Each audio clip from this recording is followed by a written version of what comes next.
Miq Prizmus, ngjarjet më të mëdha ndërkombëtare sot kanë të bëjnë me Iranin, zonën e përreth tij, domethënë lindjen e mesme, ngushticën Hormuz, kanë të bëjnë me Shtetet e Bashkuara të Amerikës dhe Izraelin, sulmin që të dy si Amerika dhe Izraeli kryen ndaj Iranit.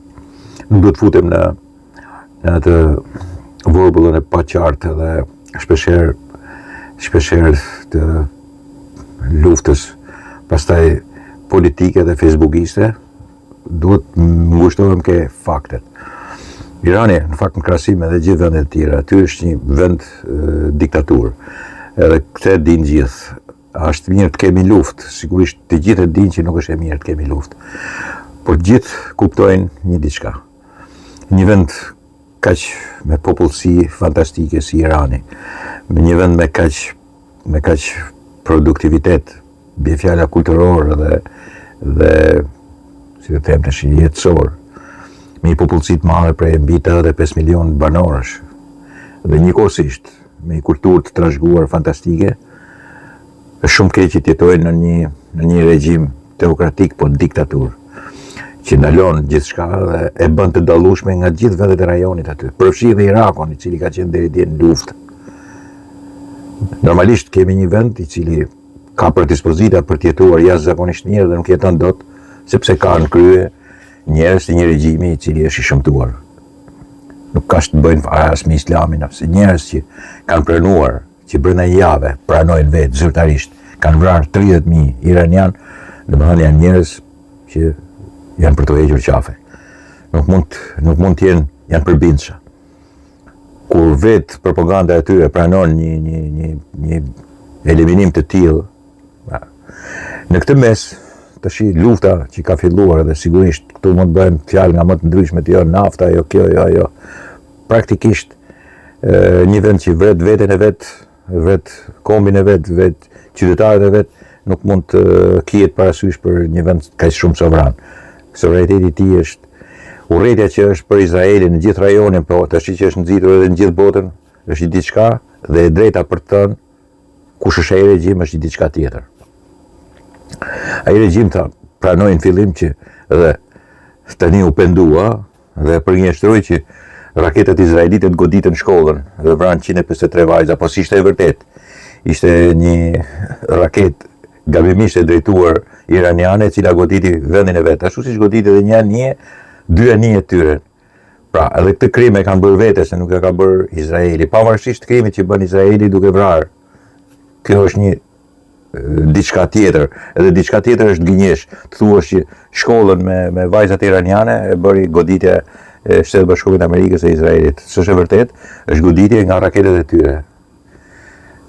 Kanë goditur veten e tyre, siç goditën edhe anijen e tyre, siç goditën edhe anijen tjetër të tyre. Ajo që duhet të them tash është që në këtë faktor të jashtëzakonshëm lufte, si Katari, si Kuwaiti, si Sauditët, Arabia Saudite, një pjesë e madhe e vendeve atje, përfshi dhe Sirinë, e sotme dhe Jordanin, nuk janë kaq shumë dakord me Iranin. Ai ka nxitur gjithkund dhe ka paguar të kenë edhe në vendet e tyre sigurisht që grupe dhe terroristë të cilët kanë prishur punën në përgjithësi. Po ashtu kanë tentuar gjithmonë të destabilizojnë Arabinë Saudite, Kuwaitin edhe Katarin, por nuk kanë mbritur dot në nivelin e tyre të jashtëzakonshëm të vëmendjes, rojes që kanë në këtë lloj drejtimi, duke mos lejuar që Irani të prishi, por janë armiq. Edhe këtë duhet ta dimë qartë. Nuk janë armiq thjesht se pjesa më e madhe e Iranit janë shiite dhe këta janë sunit. Janë se Irani ka financuar grupe terroriste kudo, si puna e Hamasit dhe Hezbollahve, po kudo në linja e mesme. Në këtë pikë, prandaj dhe nuk ka përkraje për Iranin në atë zonë. Zhurmë bëhet më tepër në Evropë dhe në vende të tjera, por nuk është se në ato vende kanë shumë respekt për një vend të tillë. Fatkeqësia është e popullit iranian, që është një popull i mrekullueshëm, që ka një regjim ajetullash. Dhe kjo ishte dhe ajo goditja e famshme që quan drejt Khameneit, Ayatollah Khameneit, dhe më vonë edhe 4 generalëve të tij dhe disa zyrtarëve të lartë, shumë generalëve të shtabit të tyre. Kanë prishur shumë silose dhe vende të lëshimit raketave, megjithëse Irani ka plot. Kanë prishur dhe vrarë disa baza ushtarake të tyre të lëshimit, por njëkohësisht edhe të mbrojtjes kundërerore të tyre. Thuhet që kanë vrarë edhe atë që mund ta zëvendësonte Ajatullah dhe ai. Dhe sigurisht aty është shumë e vështirë që të marrë detyrën e re një tjetër, nga që gjithmonë edhe ai do të jetë në shqinjesër nëse nuk ulet të bisedojë dhe të bëjnë tratativa për të marrë vesh.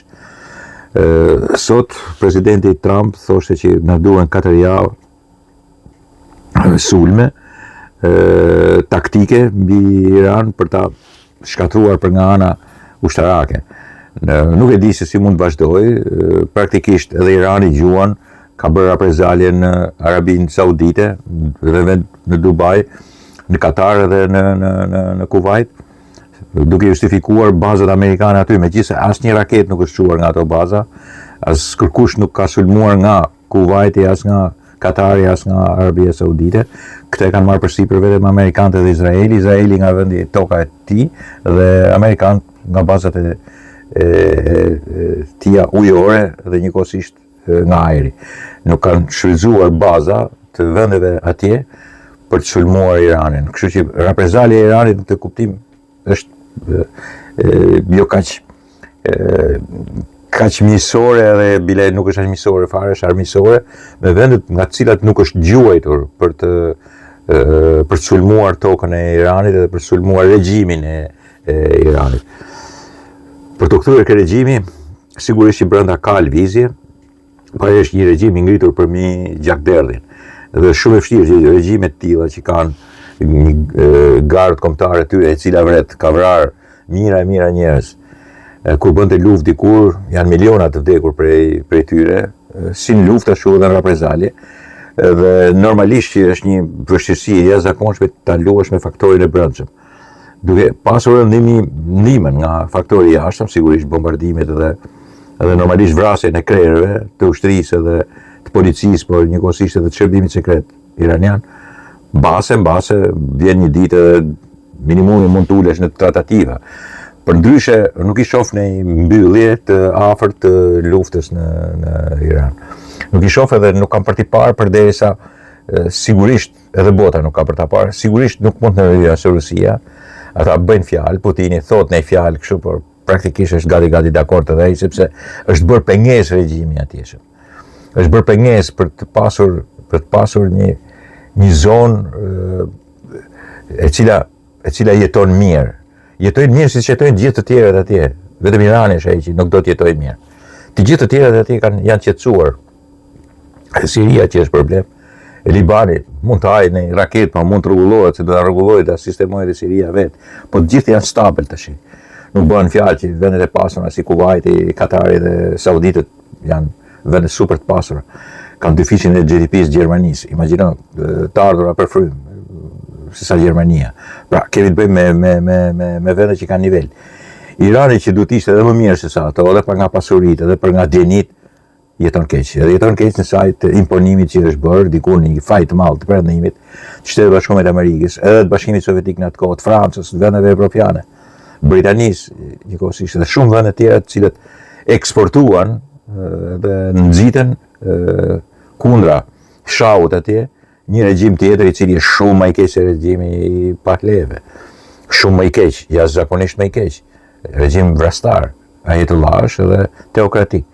Një Iran i cili sigurisht kishte trashëgimira të jashtëzakonshme, institucionale, trashëgimi historike, kulturore, dhe zbatim të islamit në mënyrë të përkohur, në mënyrë të drejtë dhe të mirë, pa egzagerime, pa ngritje grupe terroristësh. 15 vjet e fundit Irani është furnizuesi me terrorizëm i gjithë botës, me terrorizëm islamik, dhe marrin erë të keqe edhe vende të tjera të cilët nuk kanë asnjë lloj faji.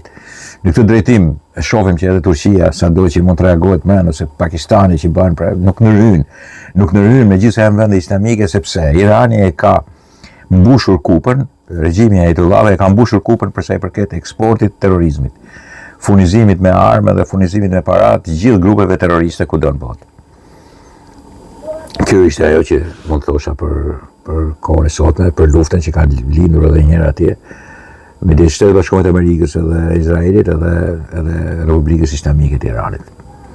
Tjetra ishte sulmi barbar, sigurisht, për idiotësh i eksponentëve gangster, vagabond, Sali Berishës edhe organizimit tyre, kapuçonët e zi, drejt vilës 31, vilës e Enverit, ku vetë Sali Berisha në rinin e tij dikur ka bërë qef. Ka bërë orgjira me familjen e shokut Enver, me Sokolin edhe me, po them orgjira, se të s'pashin orgjira aq kollaj, por do të thënë orgjira në krahasim me pjesën tjetër të popullsisë. Shikonin kishin shfaqet huaja në vetë vilën e Enver Hoxhës. Shikonin stacionet huaja dhe rrinë bashkë me njëri tjetrin, këndonin në një këngë. Nuk e di çfarë këngë shnote Sali Berisha, po sigurisht në vilën e tij ka qenë. E kanë ftuar aty, ka ftuar vetë edhe Nezhmia me Enverin, ti ishte prezent atje.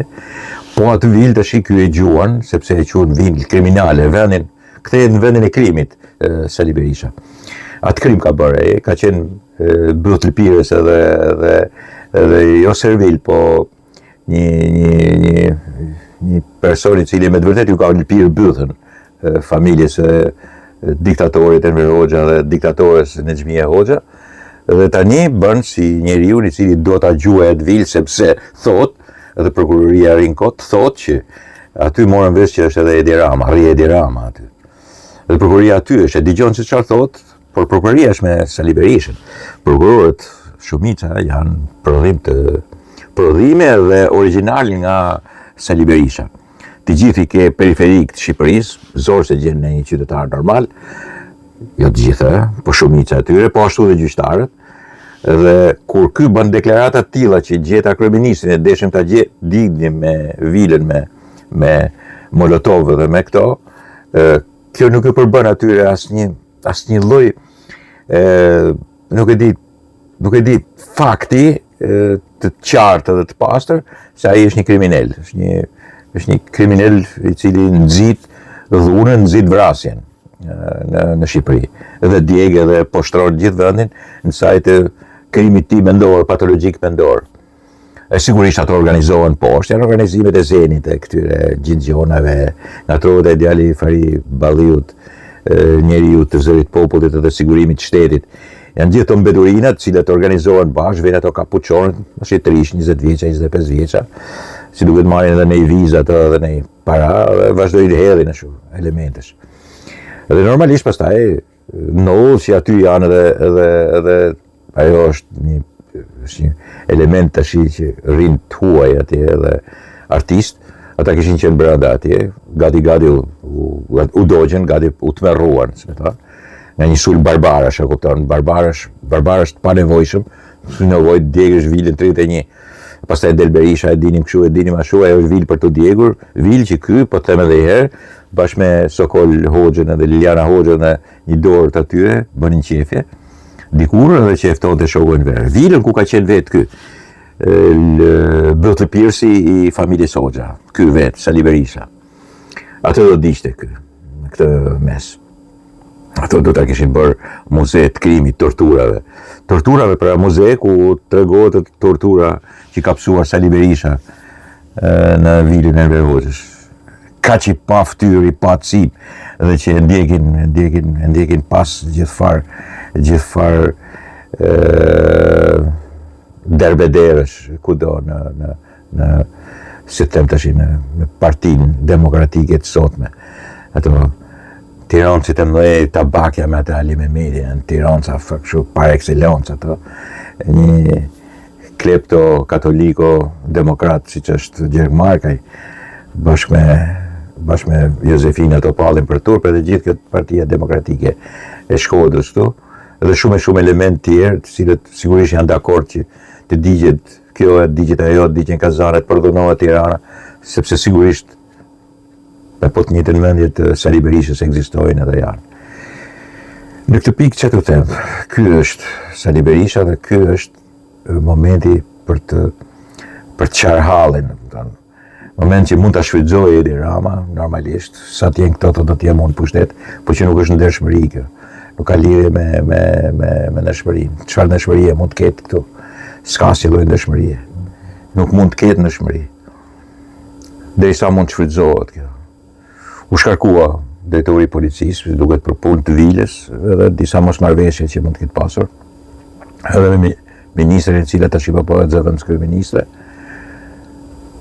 Sepse policia duhet i paralizojë këto gjëra. Nuk duhet lejojë të ndodhin një element tillë.